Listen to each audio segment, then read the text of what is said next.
What's good, everyone? Side Perspectives, giofvcks, and I'm at the old house watching TV.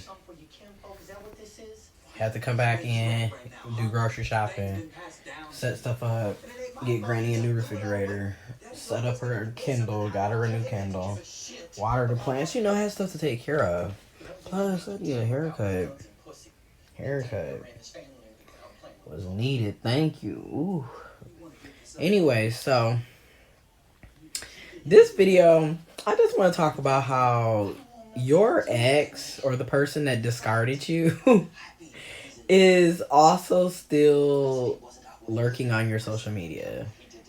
Every little post that you make a post, it doesn't matter if it's a meme, a quote, a status, a tweet, a hashtag, you know, a picture, your toxic ex or the person that discarded you is lurking in the shadows somewhere. I can almost guarantee you they are lurking. They are lurking. I can guarantee you. And then, like, especially for a lot of narcissists and toxic people or people that are passive aggressive, instead of just owning up that, number one, they made a mistake, or that they miss you, or that they're sorry, accountability, taking ownership, being an adult, they're not going to do that. Instead, they're going to stalk your social media. They're going to sit up and basically try to basically gauge where they think you're at mentally via your social media.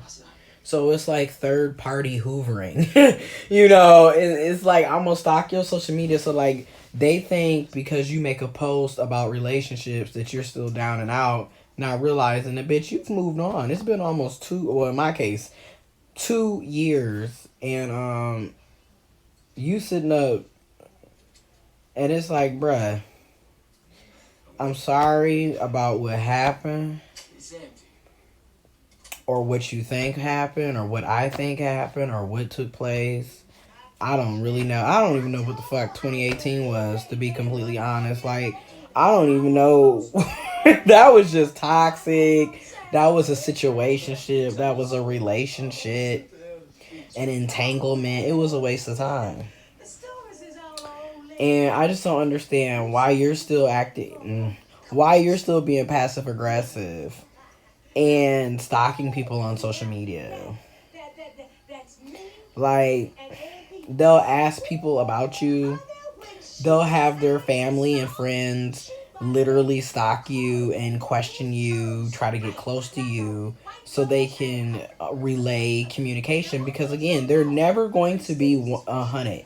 They're never going to be, adults about it.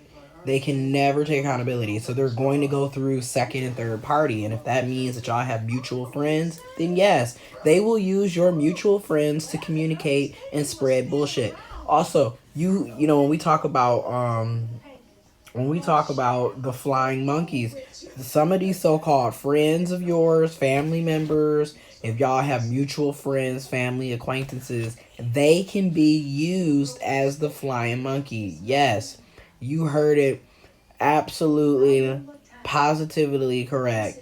Your ex, your narcissist, your toxic person, you're emotionally unavailable, you're insecure, and I'm projecting all my bullshit off on other people person, is going to use y'all mutual friends and family, aka flying monkeys. They'll sit up here and have your friend. They'll use your friends to basically constantly keep telling. That's why I made a video 2 months ago, back in June, where I was like, if you know a person is moving on and no longer in communication with that person, why do you keep giving me updates and play-by-plays on what this person is doing? I don't care. That's a flying monkey, and that's what I mean by they will use y'all mutual acquaintances, friends, and family to keep dibs on you, or for them to constantly have their life thrown back into your face, even though you've moved on. Like, but they still giving you updates on this person that you no longer have any contact with. Like,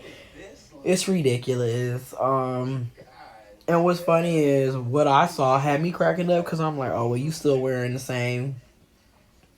And that's another thing. Like, you so passive aggressive and just like you don't want to communicate, you don't want to talk, but then you still sitting up wearing the I'm just going there tonight. I don't care. You're wearing the you're still wearing I'm sorry. I'm lit. You still wearing the $100+ robe that I bought you. But I'm not shit. You still making fake Instagram pages. All of a sudden, lately, I've been getting potentially scam, block calls. It's like, bro, really?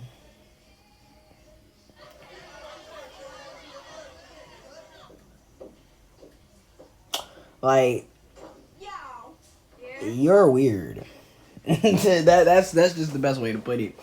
I don't have anything else to say. I just wanted to make this video just to say that. Like, they will follow you. They will stalk you. They will harass you. They will ask other people about you. They will send y'all mutual friends, family, and acquaintances to keep dabs on you. Or so they can keep their name and their life and everything in your peripheral. You know, they will keep coming back and forth with the shit. And you'll just be like, what the fuck, bruh? Like, you know, you either want to talk to me one-on-one, man-to-man, adult to adult, you know, or you're going to continue to do all this passive-aggressive stuff that I just, I don't care anymore. Like, I'm going to be 28 in 2 months. So, I'm knocking at 30. Like, hold on, let's see here. This is my hand. The wall is 30. This is my hand being at 28 almost. I'm knocking at 30. I don't care for the passive aggressive games. You either gonna communicate like a grown up or you not. You feel me? And that's just that. So yeah, you look cute or whatever in your little outfit and shit, but looks, and that's another thing. Trust me on this. As you get older, looks should not and cannot be your only reason to be talking to somebody or liking somebody. That shit is played out. Yes, you cute. Yes, your beard is flourishing. Yes, I'm glad that you letting everybody know you got nipple rings and you out living your best life. But either talk to me like an adult or stop. Like, I just don't, like, come on, bro. Like, come on. Like, come on. You know, we too old. We too old for that. And again, it just goes to show that you still stuck in 2018. You're still stuck on that negative, toxic, narcissistic, emotionally unavailable, passive aggressive shit. Like, you really haven't changed. And this kind of basically goes back to what I have been saying all along when it comes to narcissistic relationships, situationships, people using you. It's very one-sided. They don't change, bro, because in order for you to change, you have to want to change for yourself.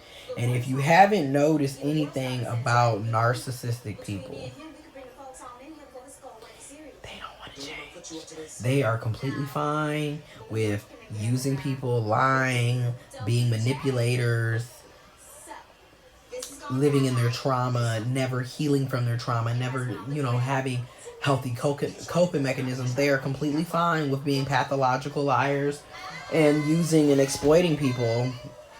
And if you notice, like I said, like I've said and so many other people have said, when you're dealing with a narcissist very rarely, excuse me, my bad, y'all. Narcissists very rarely have any long-lasting, deep interpersonal relationships. Most of the relationships are very surface level because they don't know who they are. So how the fuck are they gonna even connect with another person when they can't even connect with themselves? And that's really, really all boils down to. You lost reality of your true self a very long time ago. Hence why you have such a hard time connecting with other people. And I really do hope that in the future you seriously take therapy seriously, which is crazy because you used to always talk about how you was going to therapy, but like now that I know the truth, I just know that that was also a bunch of bullshit. You just project. But hey, that projection worked because after all the crazy shit that I went through when I was messing around with you and entertaining you, and while I was also being toxic and passive aggressive and ignorant and unaccountable and irresponsible, I finally got my shit together and I started going to therapy, and I've been in therapy for over a year now. It's been a year and 3.5 months. It's been 15 and a half months. And I'm thankful. And that's why I'm able to say what I'm saying now and not be all ashamed and like I said, if you want to talk to me like a man, we can talk. We can meet, we can Skype, we can Google Hangout, we can FaceTime. No, we're not gonna FaceTime. We can Skype, we can Google Hangouts, we can go to meet, we can Zoom. Ain't gonna be no FaceTime because you're not getting my phone number out there. Now that shit, bitch, healthy boundaries. I'm not even gonna be going back and forth with that shit. You feel me? We can meet where our masks can be 6 feet apart with, you feel me?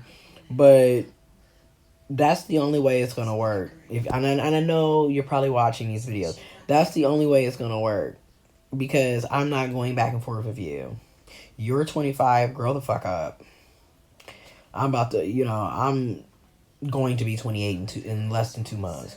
So, like I said, I'm knocking at 30. I don't have time. Like, this shit, when I look back at 2018, that was so, like, it was immature for me. It was irresponsible for me. I was being toxic. I was being egotistic. I was being stupid. I was being selfish. I was being ridiculous, immature. You can even argue and say that I was being narcissistic if that's gonna be the case, because that whole relationship, situationship, whatever the fuck it was just extremely toxic on both ends. And together, it was just one toxic ass volcano that just was melting through the core. I mean, it was just bad. Like, everything about it was just horrible. And now, looking back, I'm just like, I'm thankful that I got out of that. And like I said, just judging by how things are and like what I'm seeing you do and how you're going about handling shit, 2 years later, bro, you're still toxic. So I'm good. I'm what you would call Gucci. You do you, I'ma do me, and I'm doing me pretty damn well.